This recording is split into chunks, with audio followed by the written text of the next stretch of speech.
입은 재앙을 불러들이는 문이요. 혀는 몸을 베는 칼이다.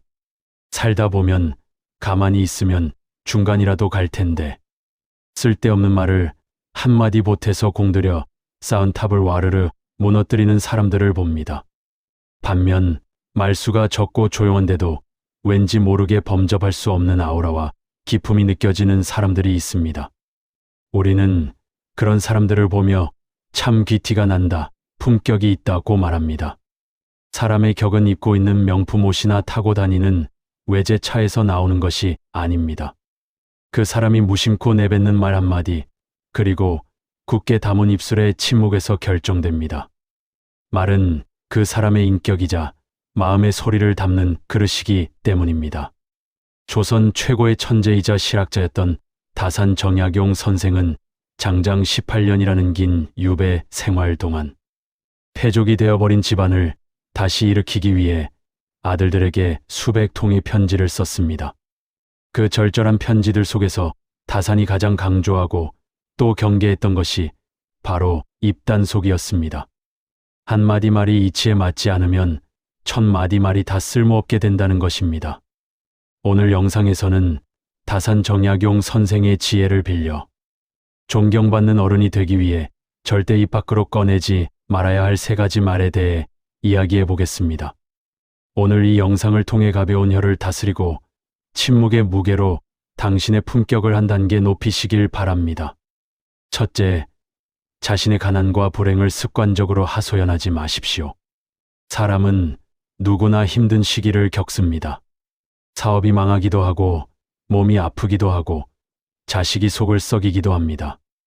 그럴 때 우리는 누군가에게 기대고 위로받고 싶은 마음에 자꾸만 하소연을 하게 됩니다. 나 요즘 돈이 없어 죽겠다. 사는 게 왜 이렇게 힘드냐. 내 팔자가 사납다며 만나는 사람마다 붙잡고 신세 한탄을 늘어놓습니다. 하지만 냉정하게 생각해 보십시오. 당신의 징징거림을 듣는 상대방의 마음은 어떨까요? 처음 한두 번은 진심으로 걱정해주고 위로해 줄지 모릅니다. 하지만 그 소리가 반복되면 사람들은 지치기 시작합니다. 당신을 만나면 우울한 기운이 옮을까봐 슬금슬금 피하게 되고 뒤에서는 저 사람은 만나면 힘 빠지는 소리만 해라며 거리를 둡니다. 다산은 유배지에서 보낸 편지에서 아들에게 신신당부했습니다.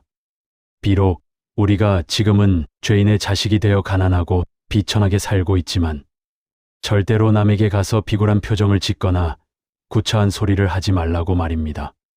그것은 스스로의 격을 떨어뜨리는 일일 뿐만 아니라 우리 가문을 2번 죽이는 일이라고 경고했습니다.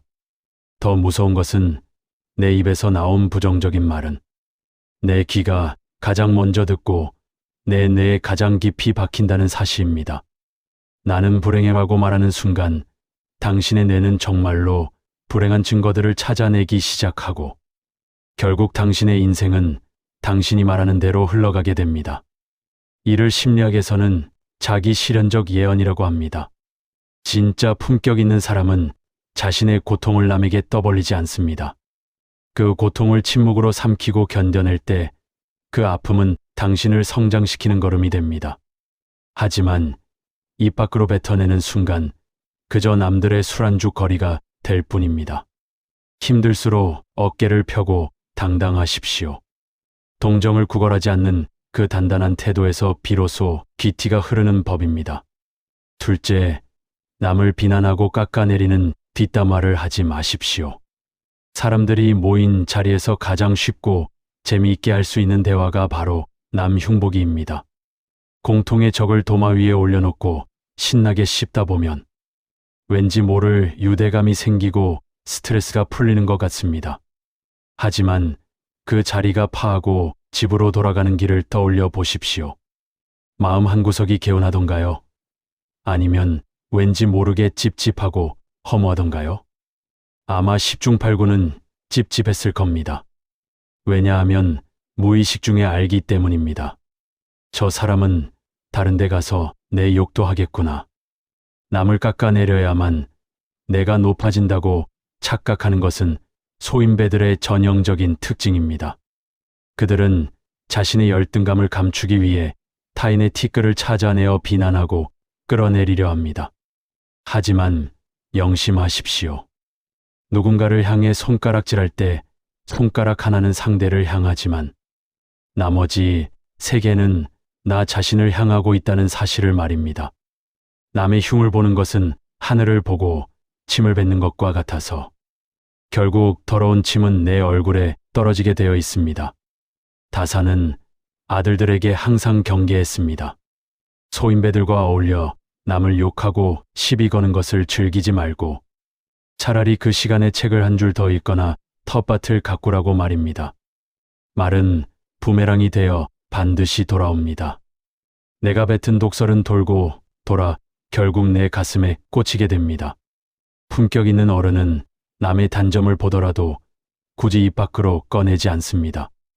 그럴 만한 사정이 있겠지 하고 덮어주거나 차라리 침묵으로 일관합니다. 남의 비밀을 지켜주고 허물을 덮어주는 사람, 그런 사람 곁에 진정한 사람들이 모여듭니다. 당신의 입을 남을 해치는 흉기로 쓰지 말고 남을 살리는 약으로 쓰십시오. 셋째, 자신의 재주와 성취를 드러내는 자랑을 하지 마십시오. 사람은 조금만 살만해지면 자랑하고 싶어 입이 근질거립니다. 돈 좀 벌었다고, 자식이 명문대에 갔다고, 내가 왕년에 잘 나갔다고 떠들어대고 싶어 합니다. 인정받고 싶은 욕구는 인간의 본능이기 때문입니다. 하지만 듣는 사람 입장에서 그 자랑은 소음이자 고문일 뿐입니다. 겉으로는 대단하시네요, 부럽습니다라고 박수 쳐주지만 속으로는 질투심을 느끼거나 잘난 척하네라며 비웃고 있을지 모릅니다. 주역에 이르기를 가득 차면 넘치고 교만하면 손해를 부른다고 했습니다. 다산 정약용은 당대 최고의 천재였지만 그는 늘 겸손을 최고의 미덕으로 삼았습니다. 재주가 뛰어나도 덕이 부족하면 그 재주는 오히려 자신을 해치는 칼이 된다는 것을 알았기 때문입니다. 진짜 부자는 돈 자랑을 하지 않고 진짜 고수는 무용담을 늘어놓지 않습니다. 빈 수레가 요란한 법이고 벼는 익을수록 고개를 숙이는 법입니다. 자신의 입으로 나 이런 사람이야 라고 떠드는 순간 그 사람의 가치는 바닥으로 떨어집니다. 신비감은 침묵에서 나옵니다. 다 보여주고 다 말해버리는 사람에게는 매력이 없습니다. 당신의 성취가 빛나길 원한다면 당신의 입으로 떠들지 마십시오. 당신이 침묵해도 세상은 당신의 가치를 알아봅니다. 아니, 오히려 당신이 겸손하게 몸을 낮출 때 사람들은 당신을 더 높이 올려다봅니다. 자랑하고 싶은 마음이 목구멍까지 차오를 때 꿀꺽 삼키십시오. 그 삼킨 말들이 당신의 뱃속에 쌓여 묵직한 내공이 되고 범접할 수 없는 아우라가 됩니다. 말은 한 사람의 인격을 담는 그릇입니다. 그릇이 얕으면 물이 금방 넘치고 찰랑거리는 시끄러운 소리가 나지만 그릇이 깊으면 많은 물을 담고도 고요합니다. 다산 정약용 선생은 평생을 고단한 유배지에서 보냈지만 그의 정신과 태도만큼은 그 누구보다 고귀하고 기품이 넘쳤습니다. 그 비결은 바로 철저한 언어의 절제에 있었습니다. 나이가 들수록 입은 닫고 지갑은 열라는 말이 있습니다. 오늘부터라도 불평, 비난, 자랑. 이 세 가지 말을 당신의 사전에서 지워보십시오. 말을 줄이는 순간 당신의 말에는 힘이 실리고 당신의 침묵에는 향기가 날 것입니다. 그것이 바로 돈으로도 살 수 없는 어른의 품격입니다. 오늘 다산의 가르침이 여러분의 언어 습관을 되돌아보고 더 깊이 있는 어른으로 거듭나는 계기가 되기를 바랍니다. 지금까지 인생을 부탁해였습니다.